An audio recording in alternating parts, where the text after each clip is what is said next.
Las opiniones vertidas en este podcast son de exclusiva responsabilidad de quienes las emiten y no representan necesariamente el pensamiento del canal. ¡Arriba! ¡Arriba los corazones! Bienvenidos, bien llegados y mejor quedados una vez más a las historias del viejo C. Amables amigos, hoy como podrán darse cuenta, no tengo invitados al podcast porque mis invitados principales son todos ustedes. Todos ustedes que tienen a bien sintonizar este canal y que semana a semana nos acompañan con sus observaciones, nos acompañan con sus sugerencias y desde luego con su participación activa.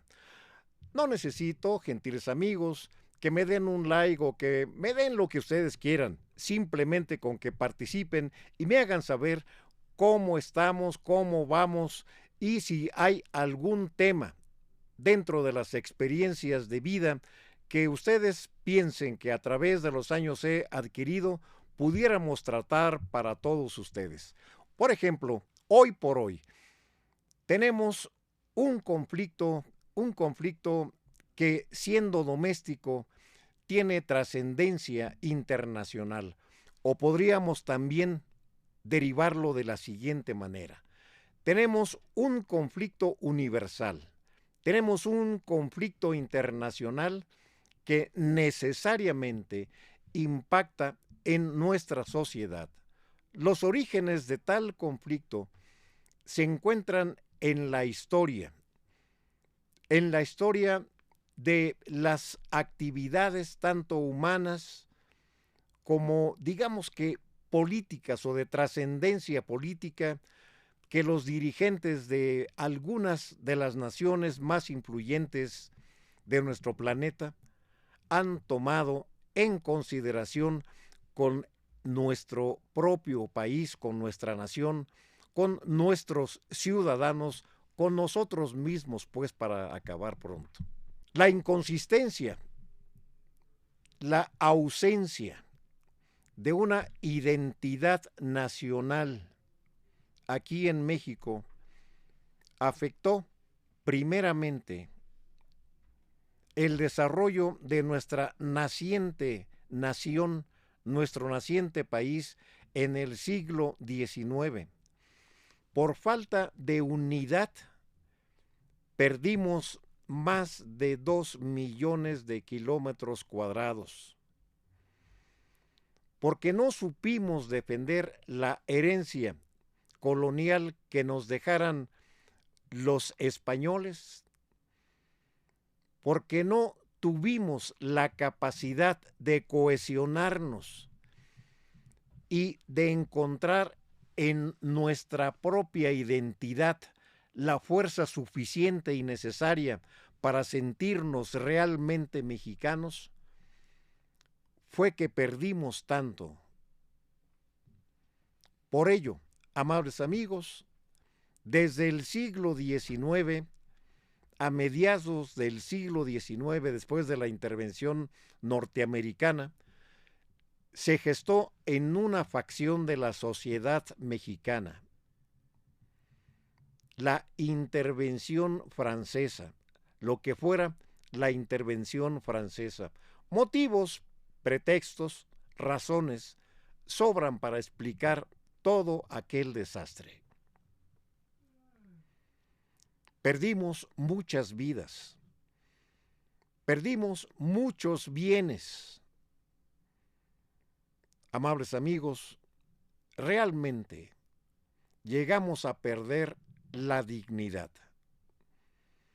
Pero fue gracias a un conflicto de la naturaleza, como fue la intervención francesa, que tuvimos la ocasión de sentirnos realmente mexicanos, de cohesionarnos alrededor de una causa que fue la causa republicana, la causa antiimperialista, la causa antiintervencionista, y que no podemos desdeñar que desde la Unión Americana la facción triunfante de su guerra civil, que fueron los yanquis, la facción norteña que derrotara a la facción sureña, ellos ayudaron con un impulso muy importante desde el punto de vista logístico, desde la presencia de armamento y equipamiento militar, como se sostuvo la última fase de esa guerra infausta, que finalmente ayudó a consolidar una naciente conciencia de la identidad nacional. Todavía no hace mucho tiempo, y creo, desgraciadamente, se repita la anécdota que voy a platicarles. No hace mucho tiempo, algún amigo mío, licenciado por cierto, que tiene algún ascendiente por allá en el estado de Texas y que fue a buscar la residencia como profesional aplicado en su materia en la Unión Americana, recuerdo la siguiente anécdota. Después de haber obtenido su documentación legal y de haberla presentado en aduana y en inmigración, y en todas las instancias, en la última oficina había, según supe, una alfombra plastificada o de hule, hecha con la bandera nacional mexicana, la oficial. Una alfombra. Y el requisito para ingresar a una prestigiosa universidad, cuyo nombre no voy a mencionar por respeto a quienes son egresados de esa noble institución académica, el requisito era pasar por encima de esa bandera y orinar sobre ella. A ese grado llegaba el insulto de quienes tenían que registrarse como residentes mexicanos en la Unión Americana allá en los años 60, gentiles amigos. Esto es una anécdota que se ha referido en varias ocasiones, no nada más en esta oportunidad. Hay constancias de que anécdotas de este tipo se refirieron en entrevistas de televisión. Una de ellas muy señalada, recuerdo, fue en la época en que Saldaña, este controvertido conductor de televisión, en lo que fuera Inmevisión, en su programa Nostalgia, refería precisamente una anécdota similar. Pero bueno, esto nos llevó necesariamente a una actitud de sumisión a la gran potencia que reconocemos es los Estados Unidos de América. Sin embargo, no todos quienes han estado al frente del gobierno norteamericano han sido proclives a la humillación, al sojuzgamiento de los latinoamericanos en general y de los mexicanos en particular. También existieron expresiones de amistad y de sincero encuentro y colaboración para un progreso. Tengo muy presente un programa impulsado por el presidente John Fitzgerald Kennedy, un programa llamado Alianza para el Progreso. Alianza para el Progreso que se constituyó con un programa de transferencia de tecnología, de ciencia, de educación y formación, tanto en el aspecto laboral como en el aspecto comercial y finalmente en el aspecto social. para todos nosotros también hubo un efecto que podríamos considerar un tanto cuanto negativo, ya que la influencia en aquellos tiempos de empresarios como el señor Carnegie, Rockefeller, entre otros, propiciaron que desde la época del presidente Roosevelt en los años 30, a la luz de una intervención socioeconómica de la gran potencia norteamericana en Latinoamérica, se propiciara un programa patrocinado desde el gobierno norteamericano para descatolizar Latinoamérica. Se inundó América Central, el norte de Sudamérica y el sur de México de misioneros protestantes, evangelistas de diferentes denominaciones, todos ellos patrocinados desde los Estados Unidos, con la misión, lograda ciertamente a medias, de llevar la idiosincrasia del latinoamericano que estaba imbuida muy profundamente en el catolicismo, llevarla a una simpatía de un cristianismo un tanto cuanto más pragmático en el aspecto social y en el aspecto económico, para que los intereses norteamericanos prevalecieran sobre los legítimos intereses de los naturales de estas regiones.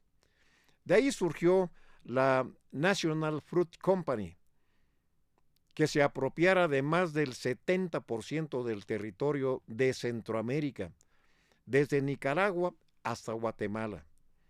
Se convirtieron estas en repúblicas bananeras y los gobernantes de estas naciones fungían como gerentes empresariales pagados por esta explotación inmisericordia.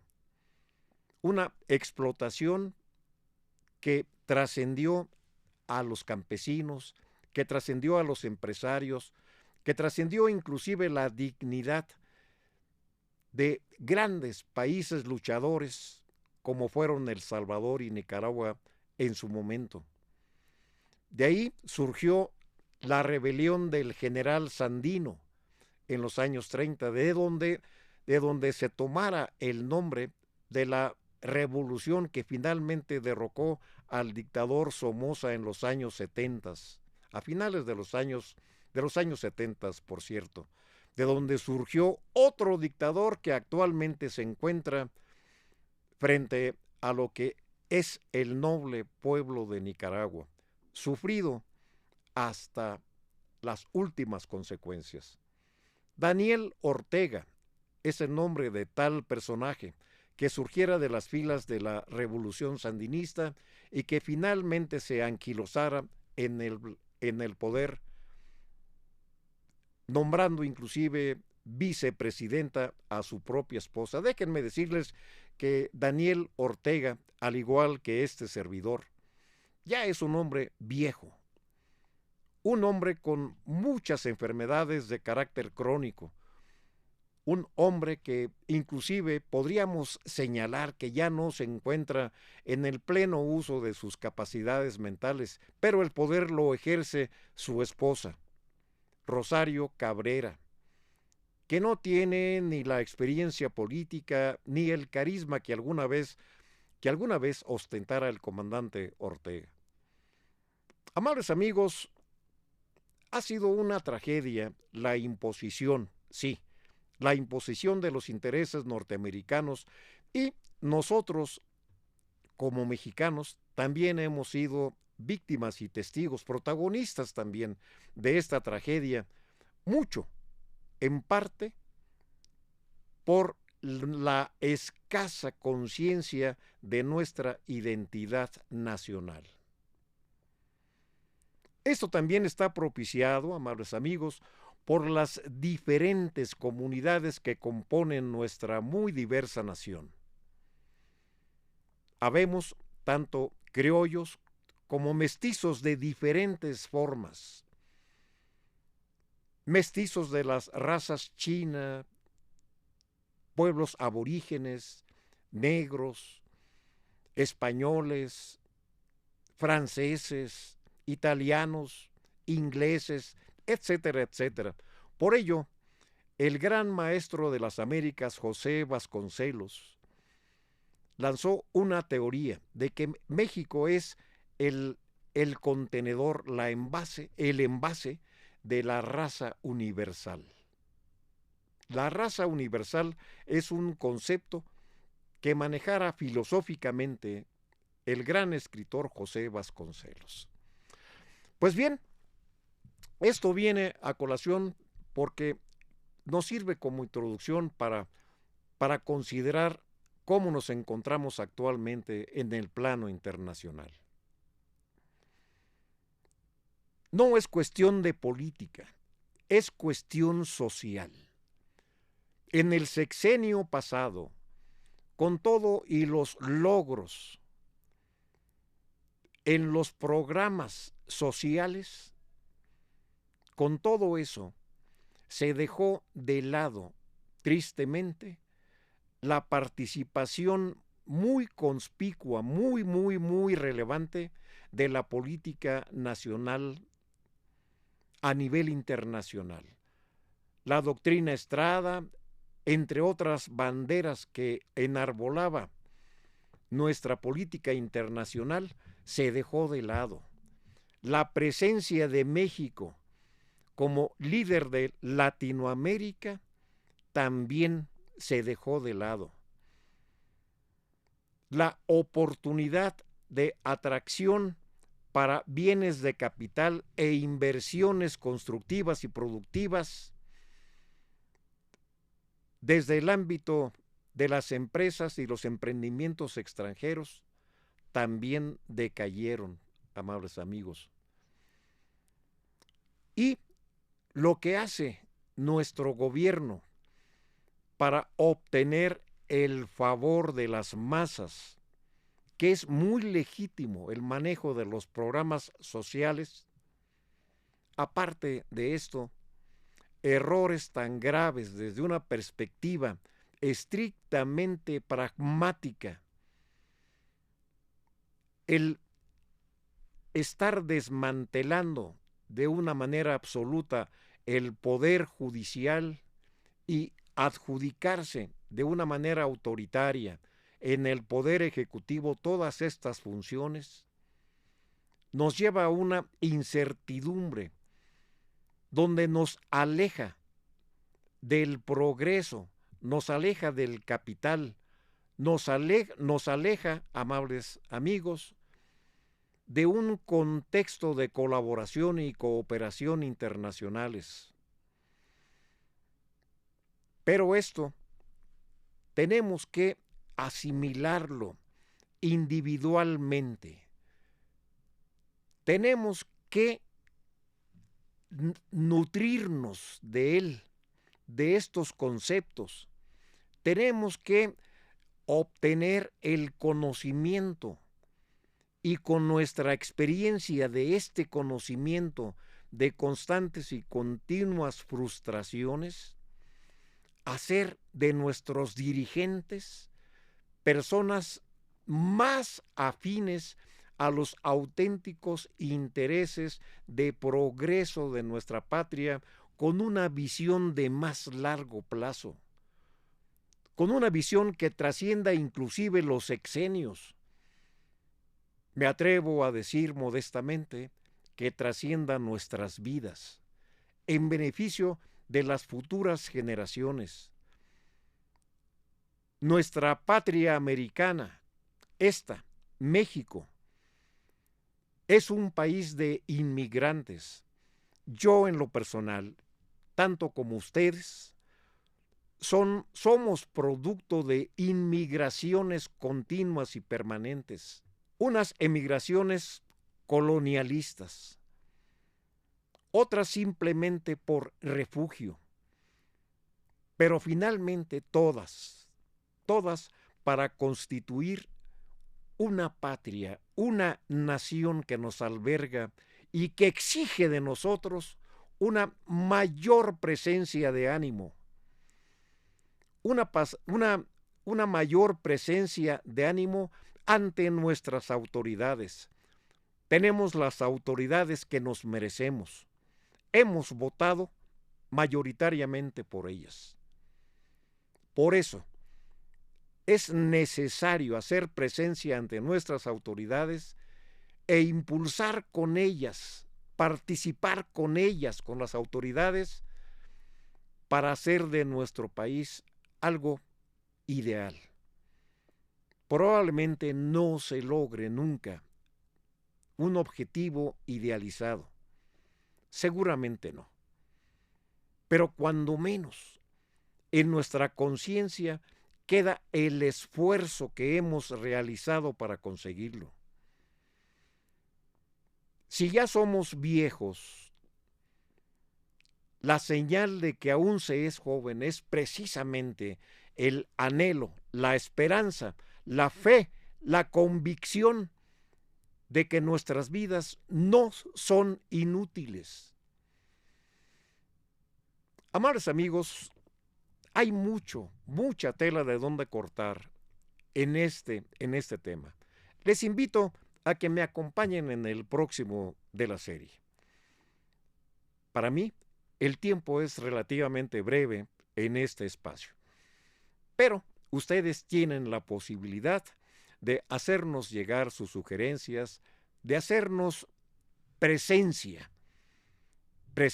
a través de las líneas de contacto que aparecen en las gráficas de esta pantalla. Háganos saber, por favor, sus impresiones y no duden de que aquí, en las historias del Viejo C, les daremos pleno cumplimiento y, desde luego, cabal sustentación de lo que ustedes nos lleguen a presentar. Muchas gracias por su compañía y los invito al próximo de la serie. Entre tanto, tengamos presente que no se puede deshojar una flor sin lastimar una estrella. No a la violencia, paz en la justicia y alegría en el amor. Vida por siempre, amigos del universo.